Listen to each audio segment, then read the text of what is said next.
Halloween Ends is really good.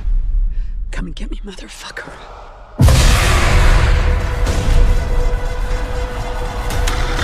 No!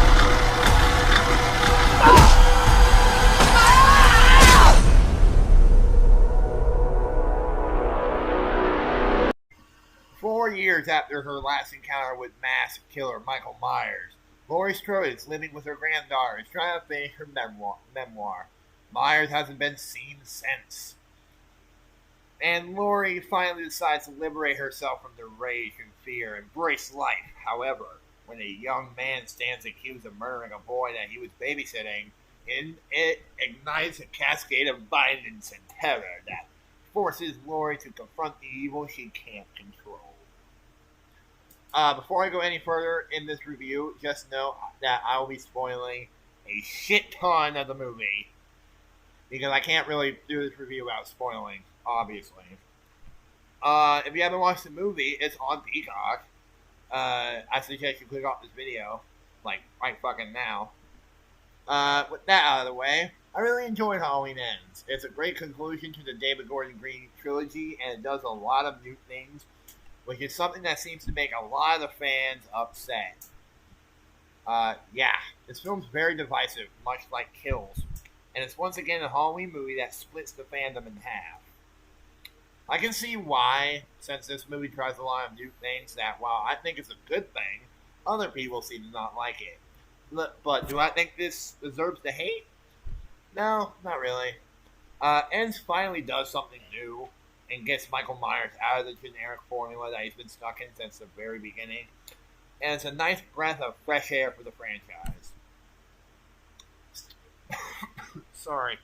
Starting with the positives of my review, I like that they bring back the more he kills, the more he transcends line from the previous movie and have it actually play a part as to why Michael is so weak compared to Kills. Michael being weak makes sense for the story since in the last movie he got a pitchfork through the back, his head got curved off, he got shot, beaten, and stabbed in the neck. Him being weak could also be explained as the people of Haddonfield not being afraid of him as much as they used to, resulting in him being taken down easily and overpowered by people. I normally hate Michael having a supernatural element to him because when past movies tried to do that, it came off as silly and stupid.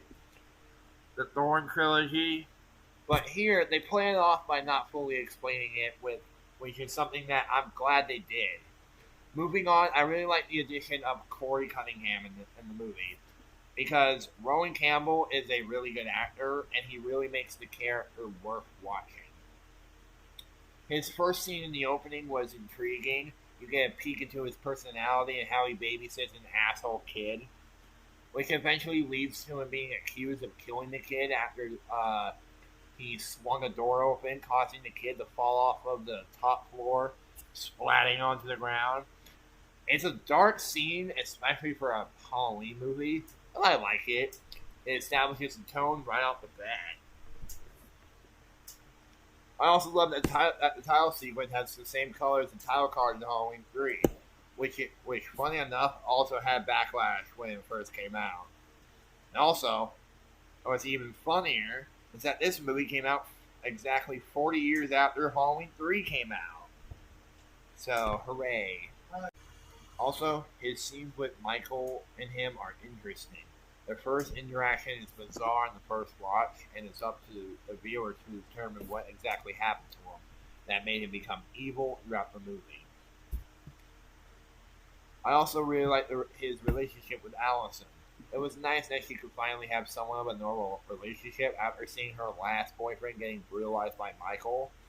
And Andy, I'm going to butcher this name, Matichak's chemistry with Rowan Campbell is great. Speaking of Andy, even though she's more of a side character in this one, she still gives the role her all, and I like that. Moving on to the star of the show, Jamie Lee Curtis is just phenomenal in this movie. She brings a lot more life to Laurie in this movie than in both 2018 and Kills. And it's nice seeing her live a semi-normal life with Allison and Lindsay. Seeing her make a novel about her trauma was interesting, and her relationship with Frank was nice to see, even though She doesn't have that much screen time. I think this film was a nice send off for Laurie. Moving towards the kill side of things, man, some of these kills are fucking brutal. You got one dude getting his mouth burnt out from a flamethrower thing. One girl gets her head crushed. You get a double team type kill from Michael and Corey.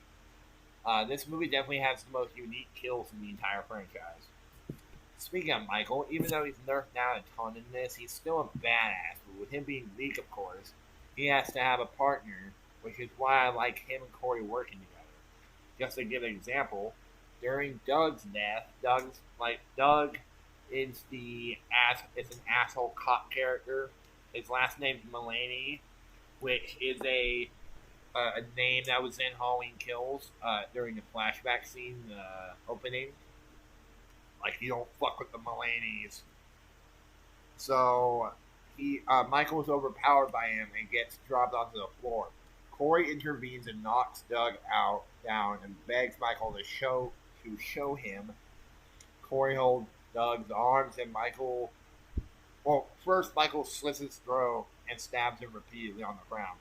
And it's a genuinely cool scene seeing Michael Myers teaming up with someone for the first time ever.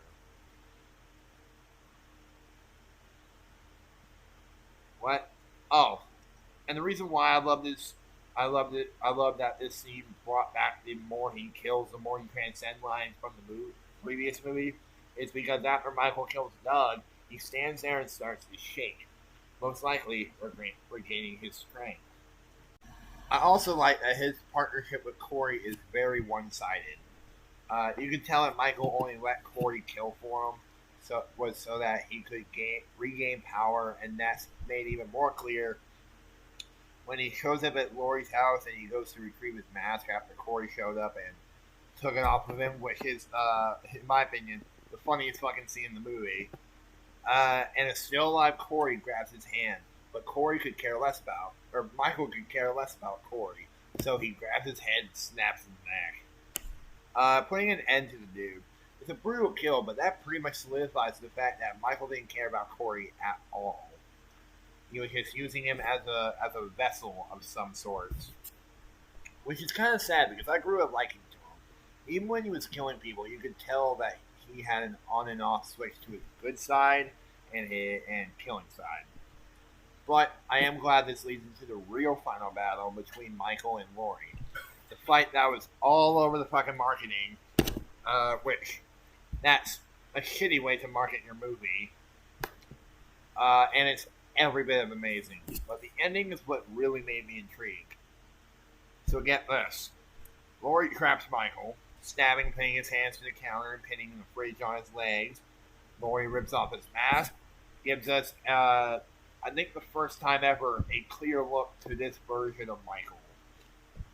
He was always in the background, or he was always blurred every time his face was shown, but this is like the clear look we get of Michael.